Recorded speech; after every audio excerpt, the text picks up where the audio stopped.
What's it like to have up to 100 screaming planes fly over your rooftop? Well, that's the pain more than 60,000 Perth residents face each day.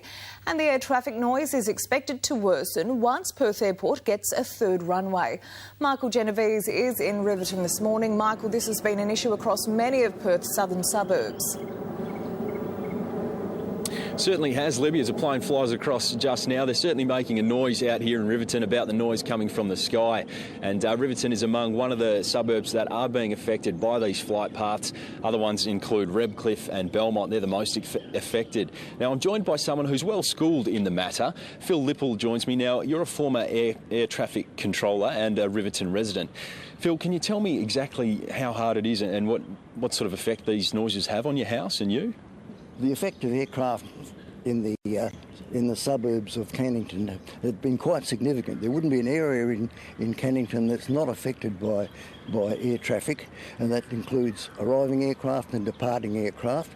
But particularly in the morning, when we have a continuous stream of departures between 6 o'clock and 7 o'clock, and particularly at night when there's these international flights that leave between midnight and 6 o'clock, these aircraft particularly disturb the community. Yep. And you've taken a role in the community for some time now. How much progress do you think you've made? Well, not as much as we should have done, I'm afraid. I've been on the Perth Airport Air Noise Management Committee for some 10 years now, and I've found it very difficult to get the situation reviewed.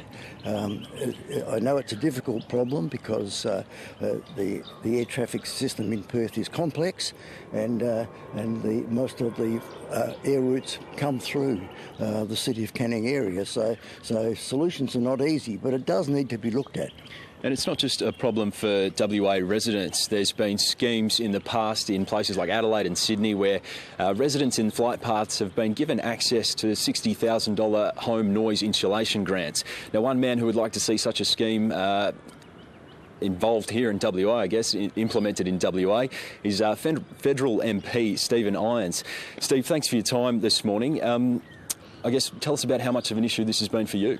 Yeah, Michael, it has been an issue from the day I was elected. People from the suburbs contacted my office, and I look at similar situations with previous members, and back to 1996 this has been an issue for many residents and I guess many of your viewers as well. So it's an extremely important issue for many of the people out there in Perth. And what would a noise insulation, as we hear another plane fly over now, what would a noise insulation scheme involve for house by house, I guess?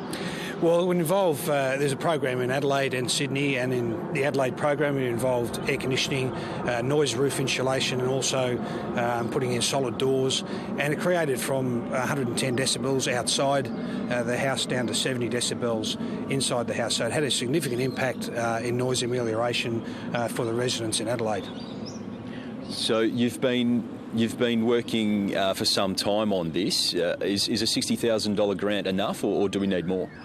Well, I think that was a period of time ago, and obviously costs have changed.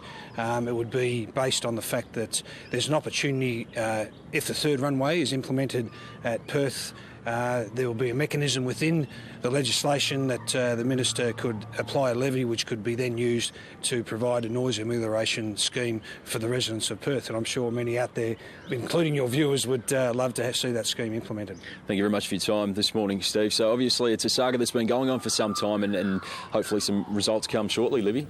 Thank you, Michael.